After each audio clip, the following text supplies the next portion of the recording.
Hey, what's up, rock stars? It's Rox, and I am coming to you today with a review for Real Housewives of Potomac, Season 3, Episode 11. So, things are happening on Potomac. It's going to be an interesting second half to this season. I feel like loyalties are being shifted. I don't know if I'm going to like some people by the end of this season. Anyway, you guys, let's get to it, shall we? So we open with Uncle Jessup and Karen. They're out for dinner, a beautiful restaurant.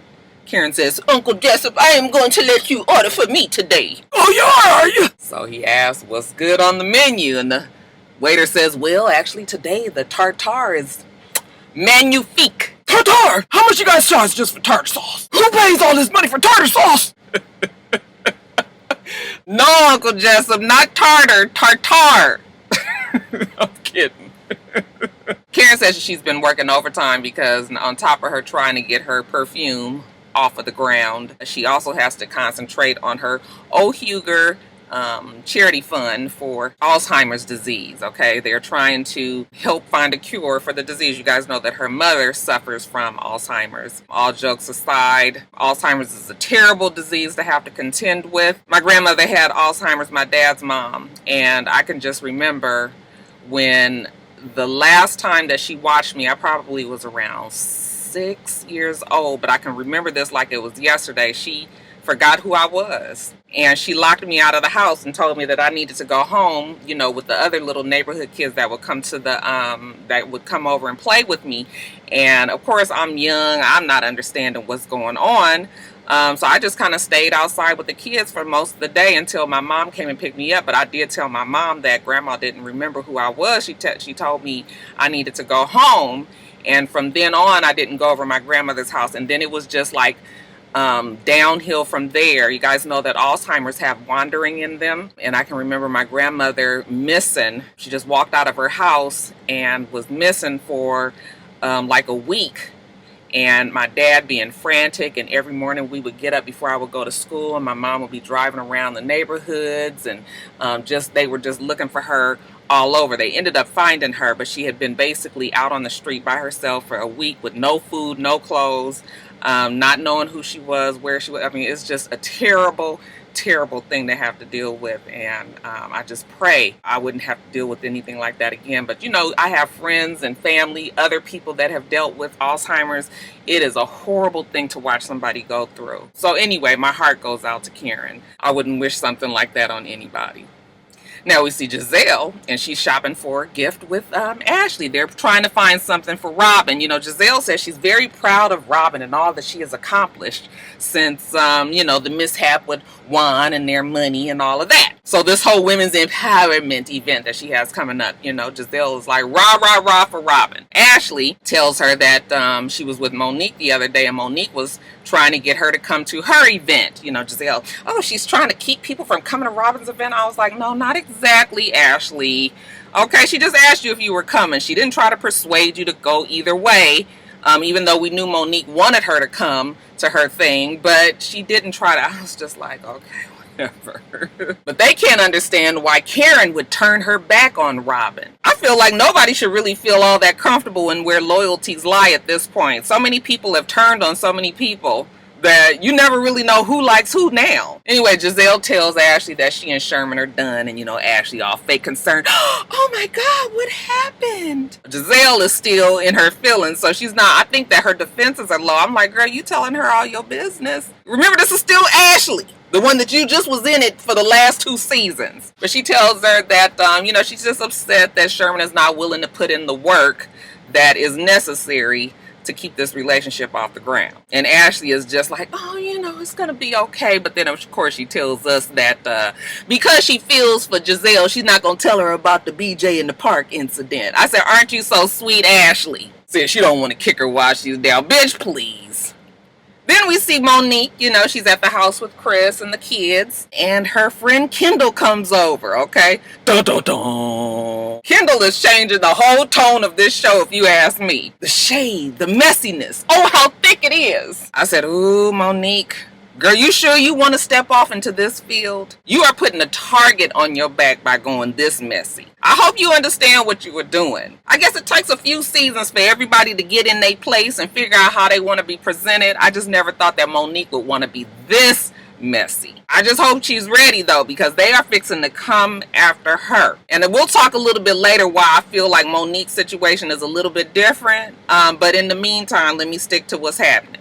So she and Kendall go for a walk. You know, they're talking about Sherman and the divorce and how it was tough, especially with that whole blowjob in the park incident. Gonna keep on bringing that up like that was a shining moment in Sherman's life.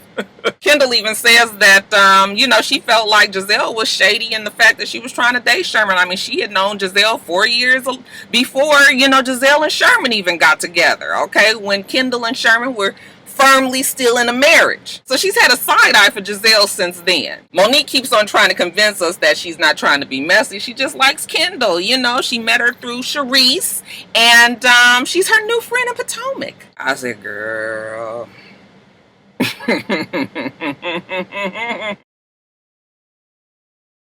Now, the events. First, let's talk about Robin's event. It's the Women's Empowerment event, remember? She tells Giselle that she's actually very hurt that Charisse didn't come because Charisse is her friend, and she's been friends with Charisse for over 10 years. And for Charisse to pick Monique, that she's only known for 15 minutes, you know, Robin is feeling some kind of way. I was just like, girl, you just gonna continue to be mad instead of just enjoying your damn event. Who the fuck cares about Charisse at this moment? Please take care of the business that is at hand, which is empowering these women, which still I don't understand how this is a women's empowering y'all braces, you know.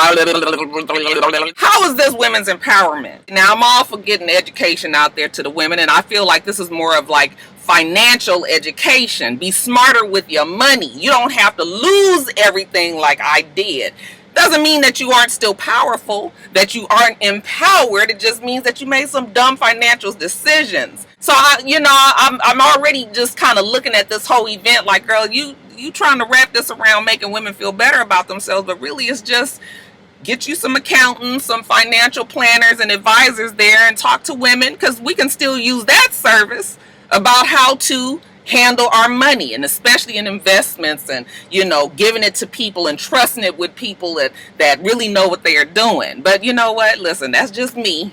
Okay, and it's really neither here nor there at this point. Back on the subject, you know, she's mad that Charisse isn't there, even though Charisse was very clear the reason why she didn't go to Robin's thing. And also just Karen. Karen is full of shit, period. And she feels like Karen owes her an apology just for being a liar. Okay, well, you gonna generalize Karen and make Karen have to apologize for everything that she's lied about on the show? Shit, we'd be here all damn day. Girl, I'm gonna need you to get by that too, because you and Karen have never really been ace boon coons. It's not like you're gonna miss that friendship if it did self-destruct. So I'm just like, girl, you just wants to be mad. But anyway, they show her talking to the ladies, and, you know, I care so much about women, and I want to make sure that you guys are empowered. And I was just like, so I really wasn't buying it. But you know what? Fine. If this is making Robin feel empowered, okay, maybe this whole thing is all for her to make her own self feel better. And if that's what she's got to do, fine. At Monique's event, remember, it's not even really her event, but she's invited the girls to come along. She tells us that she's stepping out of the shadow of Chris, you know, just being his wife and baby mama. And now she is doing things for her own self. So she's taken on the, you know, the job of being a socialite who goes to these charitable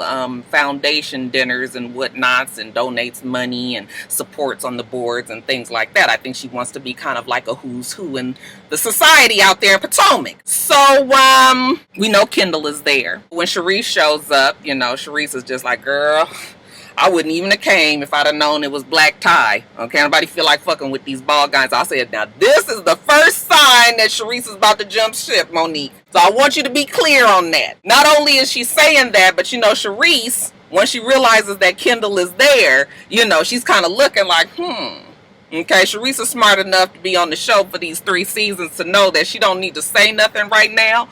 But she got a for real slick side eye for Monique, for inviting Kendall. Oh, you invite Kendall to something like this? You know, Monique, well, why not? She's my friend. Okay, I just met her. You introduced me to her. So what's the problem? I didn't think there was any problem. There's no ill intentions there. I was like, bitch, you was a motherfucking lie. And Sharice is smart enough to know that. See, these are those confusing moments when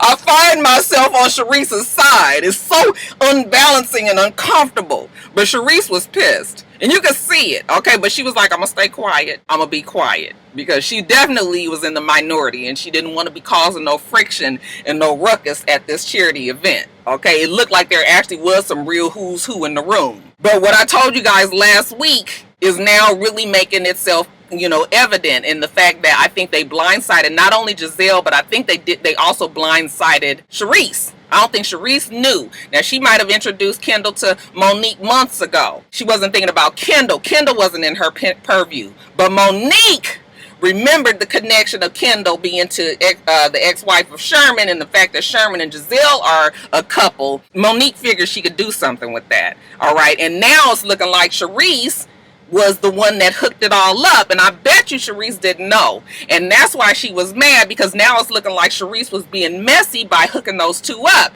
But I imagine that Sharice, you know, if she was trying to be friends with Monique and get her comfortable with the people of Potomac and her connections, then she wouldn't think nothing of introducing Kendall. She's probably introduced her to a bunch of other people. But it's looking like, and it's going to look like for us that are watching, that Sharice specifically introduced Kendall to Monique to be messy. And I really don't think that that's what the situation is here. So you know what? Me and Sharice, we here. We not here, but we here. I'm telling you, it's nasty taste in the mouth. So it's fucked up. Kendall is enjoying it. Monique is sort of playing the, you know, who knows what's going on here. She's, you know, clueless. She just likes Kendall as a friend. To make matters worse, Karen walks up and, you know, she sees Kendall, and Sharice is standing over there with the smirk, and Karen says, you know what, Kendall, I would be remiss if I did not invite you to the Oh Hugo charity dinner that's coming up. So then Monique says, oh my goodness, did you just invite her to your event where Giselle is going to be? Giselle, who goes with Sherman at the time? Oh, excuse me, but I have known Kendall longer than I have known Giselle. Potomac is a very small community, so we all know each other. I just want people that's going to open their wallets and donate. So, I don't care about Giselle. There is no mess here. Well, as long as you believe that, Karen. And really, Karen, if I was really to talk about who really owes Giselle this kind of shadiness and messiness, well, then I think I could see Karen doing it more clearly than I can Monique. Because Giselle has come for Karen quite a few times in the past, okay? Not saying if it's right or wrong, but the situation is at hand. Karen is going to take advantage of it. I'm still kind of thrown off why Monique is doing it. And because even though Monique has had problems with Giselle in the past, I don't think that it was that bad for her to go all the way here. So that's why I feel like Monique is going to be even a bigger target than Karen is. And not only that, but Karen hasn't gone out to find some dirt on Giselle. See, Giselle, whatever shit that Giselle has had on other people that she's maybe made fun of or gave them a hard time about is shit that they have brought to the show themselves.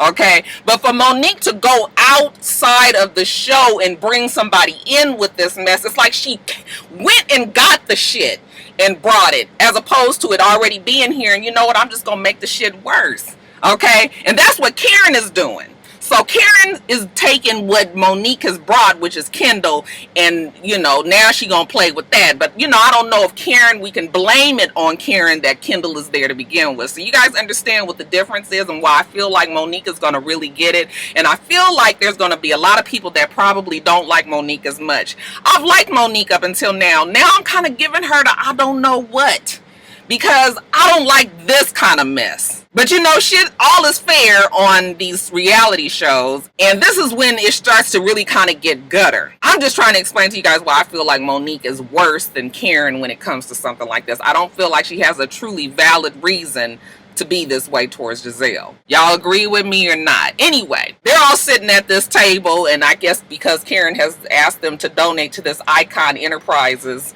you know, Monique realizes that Icon Enterprises is her personal company. It's not her not-for-profit charitable organization. So now she's just like, wait a minute, why are we donating to something that's going directly to your pocket and not going to a foundation that is legally incredibly set up? Listen, all you need to know is that I am hosting this. My accountants are going through my business and that they will be handling all of the money. All of the money will be donated to the Alzheimer's organization. So these batches can shut up and write a check.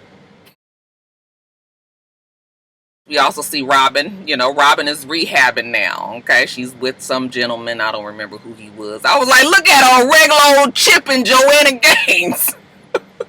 She walking around this toe-up house. I think they said they bought it for $25,000. They buy them real cheap. They usually, what do they say? The worst homes in the best neighborhoods. And then they fix it up and then they flip it. Okay, well, that's what she does now. And no hate. Look, get your money the best way you can. This is a good look for Robin if this is going to get her out of her financial problems. And that seems to be the only thing that Robin is concerned about, is making sure that she makes up the money that she lost of her and Juan's, because I think inside that guilt is tearing her apart. And the best way that she can replace that money and the fastest that she can do it, she kind of feels like her and Juan is getting back on the good foot. And if that's what you got to do to make your marriage work, then fine. Okay? So fine. She says she's smarter business-wise now and she will never make that mistake again. Now Candace, okay, we see her and Chris, they go to the Gaylord. That's another big hotel, a big event space where she could possibly have her wedding. Now, we up to $165,000 that she can have for this wedding. And you would still think that might be enough. But oh no, not for Candace. The brokest bitch always got the champagne taste. We done already put 2 and 2 together and came up with 4. Candace's, her answer is more like 38. She want to feed all these people and have all these folks at her function. And she can't understand why she can't cover the entire ceiling with flowers or whatnots. And that she can do this, that, and the other. And everybody's like, you cannot afford that. Chris already said most of the budget is being eaten up just for trying to feed all these fucking people. She went from 300 guests to 400 to 500 people.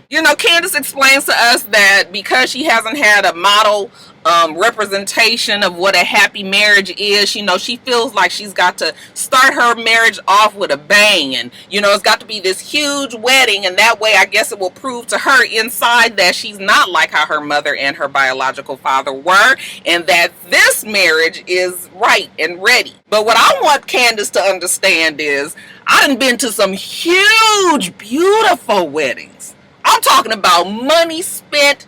Child, you should have seen the invitations, and honey, we had to take a bus to get to the location, and it was beautiful, and it was by the water, and it was off a cliff, and all of this. And the marriage didn't last. And I'm not trying to be salty on the marriage because these are good people. The marriage just didn't work.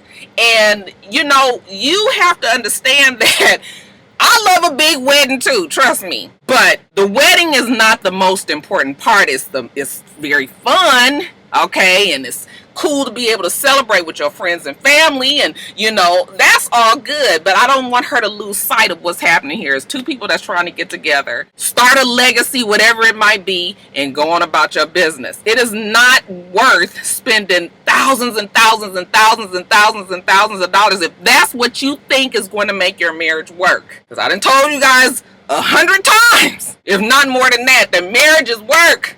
And once that honeymoon is over, it is over. Okay, and some people think that I'm being negative. I'm not being negative. It's the best work that I have ever done, but it is a whole bunch of fucking work. And so you have to be realistic about what you are getting yourself into, how much money you are spending, and make sure that you are doing things for the right reasons. That's all. I'm gonna get off my soapbox because every time I get on this subject, I can get to rambling. People be like, you need to do videos on marriages. No, I don't, because my marriage is not perfect. I would rather just live my life and try to make sure that my shit is, as best as I can keep it, and do that privately. So that's why I don't really talk about marriages, but I try to drop little nuggets in here every now and again, okay, so people can understand. So I just want Candace to understand that, girl. You can spend $1 million on that wedding. That shit still might not last. Listen to your man Chris. He's trying to give you the best advice right now. Then, child, we see Monique and Chris, they going to get a mani and pedi. Child, they sit down in them chairs and Monique pull out a bottle of wine. I said, what the fuck? Girl, now you trying to tell us you not no alcoholic, but you got a whole bottle of wine in your fucking purse? That's like going to church, you know, third Sunday, be like, it ain't first Sunday, but I got my wine. Girl, don't be traveling with your own fucking wine and wine glasses. Maybe she do have a drinking problem. Anyway, what I got out of that conversation with her and Chris is she wants to get out from under Chris's thumb. Okay, I don't think that Chris purposely tries to keep her down, but you know, the dynamics of their relationship, of their marriage, was he was the NFL player, he was the money maker, she was the one that was at home taking care of their business, you know, his business, having their kids, you know, maintaining their household. And now that she's been on this show and, you know, her eyes is open, she realizes that she has a platform and that she can use it. Now I feel like Monique is in a different space and now she's ready to kind of get out and bloom. And I don't know how comfortable Chris is with that. Again, not purposely trying to keep her down. He likes to see that his wife is doing something, but I need you to remember me. I'm the husband. I still need to be catered to. You still got these kids. Okay, you trying to change up what the agreement was. Now, of course, in every marriage, you need to be able to grow and bloom and blossom and all that. But you know, it has to be something that everybody is comfortable with. And I'm not sure that Chris is 100% comfortable. He don't want to look like somebody that's trying to keep her down. So he's just sort of telling her, go on and do what you got to do. But don't forget about us. Now, we see Ashley and Michael. Child, I'm really pontificating about marriage today, aren't I? Let me stop. So we see Michael and Ashley. Okay, they go out to dinner. I was so confused. They were drinking alcohol out of plastic cups, but they were at a bona fide restaurant with silverware and everything. I was like, what is going on here? Anyway, their conversation is she feels like Michael is backtracking now, you know, that he kind of made it seem like he was ready to have kids with Ashley when they had went out with Monique and Chris, but Michael tells her, no, that's not exactly what he was saying. He told them he was getting more comfortable with the idea, but he ain't 100% there yet. And as a matter of fact, I really don't think Michael wants to have kids. Michael has put so many different stipulations on the way that they can have kids, and it seems like they've pretty much met all of, you know, Ashley has met these stipulations, and now she's back to wanting to have kids, and he's still like, no. Now, granted, they just got over this hump of this mama situation. You know, she telling us that, you know, she can see clearly now and she not giving the mama all this fucking money no more. But the fact of the matter is we gonna still have to wait on this about a year and see if you really are serious about not necessarily, you know, enabling your mom to just not do shit and you paying her way. Okay, so I can understand where Michael is coming from, but I also see where Ashley is feeling like, damn, everything I do, you keep on saying, we got to do this, we got to do this, we got to do this, and when I do it, you don't want to still have no baby. Well, the fact is, he don't want to have no more damn kids. His kids are grown. The motherfucker only got worms. Now, why are you trying to make this man have some kids? Now, Michael done took it real low and said, look, I don't want to have no kids with you right now because I don't want you to have my child and be the same way with my child that your mama was with you. She was like, excuse me? Yeah, your mama fucked up, okay, and I don't want you to fuck my own kids up. That shit was kind of toe up. But Michael couldn't put it no plainer. It was already out before he could kind of, you know, soften up that blow. She said it was the biggest dig that he's ever given her, and yeah, that shit would have made me mad too. But look, it is what it is. This man don't want to have no kids, girl. He is almost fucking 70 goddamn years old. Now, what the fuck he want to be running around after a fucking baby now? I think Michael just needs to put his foot down and say, nope, no more kids. But wait till after you guys sign the extension on that damn prenup. Now, Karen's event, the Old Huger charity dinner. Okay, she and Uncle Jessup, they're on their way there. Oh, Daddy, you look good. You look better yourself, Mom. They got the baby there. She's home from college, and, you know, they're on their way to this dinner. And, you know, it's a lot of people there that are there to support. So they start to work the room. At the same time, we see Robin and Giselle. They are pre-gaming. Okay, they go to dinner before the dinner. And, you know, Robin is getting pumped up as usual by Giselle about how she gonna confront Karen because Karen is such a liar. Giselle does it to her every fucking single time. But, you know, Robin still want to be mad, so fine. I keep on saying just let it go, it's foolishness, but she's dead set on this apology. I don't even know why people want solicited apologies. Look, if you don't feel it in your heart to apologize to somebody and everybody got to keep telling you to apologize for something, then that doesn't even feel sincere. So the fact that Robin is feeling like she got to keep asking just Karen to say sorry, man, that don't mean nothing. Giselle tells Robin that Karen called her and told her that Sherman's ex was gonna be there. So that gives, Robin a little bit more oomph to be mad about. And Giselle says this shows that Karen is not her good friend. Oh, well, what all about all the other times that you was taking a jab at Karen? Did that show that you was a good friend to her, or that meant you was just playing? Some people don't take your jokes the way that you want them to be, right? I guess now you learning, huh? Okay. That shit don't feel good, do it? Alright. Maybe you went too far in the past, huh? Could be. Anyway, back at the event, Michael and Ashley show up. Then Monique and Chris, they show up as well. When they all get in there, and they're very impressed. Wow, this is so nice. I said, isn't it? I mean, much nicer than the barbecue that they had at the vestibule inside of Karen's house. Y'all remember her dinner that she had with them damn stand-up bar tables in the middle of her fucking living room, right at the damn door? They had the nerve to have some seats set up. I said, girl, so yeah, this is a step up for sure. Sharice is there, and she says that she's in cougar mood. Even though she's going through this divorce, she still hasn't lost it. Kendall shows up, and child, that Ashley is so excited about seeing Kendall, she is almost orgasmic. She knows that it's fixing to be some good mess up in here today. Now the camera flips back to Giselle and Robin. I was like, fuck, how long it's gonna take them to get there? Now they in the car. Robin still wants this apology, and Giselle was like, it ain't gonna be no half-stepping on her part. She going directly to Karen and confront her about this mess of having Kendall there at the dinner. So yeah, it's a whole bunch going down at this dinner. Shit, even Candace is getting put up on game about the fact that Giselle and Karen might not, see it for each other. Candace was like, fuck, I thought they was all friends. Girl, ain't nobody friends here. And the sooner you learn that, the better. Okay, don't get caught up with these friends. You see how loose that word is used these days. Ashley goes up to Karen and she says, I can't believe that you got Kendall here of all people with that smirk on her face. Listen, like I said before, I have known Kendall longer than I have known Giselle. So I don't care how Giselle feels tonight. Well, obviously, Karen has this vendetta. Maybe more justified on Karen's part than with Monique. Do you guys agree with me? Do you see what I'm saying about the fact that Monique and Giselle's situation is different than Karen and Giselle's situation? Or am I just splitting hairs and what shade is shade and mess is mess and what you got to do to get back at somebody? Okay? Y'all let me know. But we see Giselle and Robin walk in there, and Giselle got all types of determination on her face. So next week it should go down. Alright, rock stars, let me get off of here. I still got to do Claws, and Claws is going to be an interesting show to review. Okay, so y'all stay tuned for that. That review is coming up later on. Make sure that you rate, comment, and subscribe to the channel. I'm itsrox. The channel is for itsrox, and everything else I do will be in the bottom bar. Alright, so I hope that you have a wonderful, wonderful rest of your day. I plan on doing the same. Till next time, rock stars. Bye.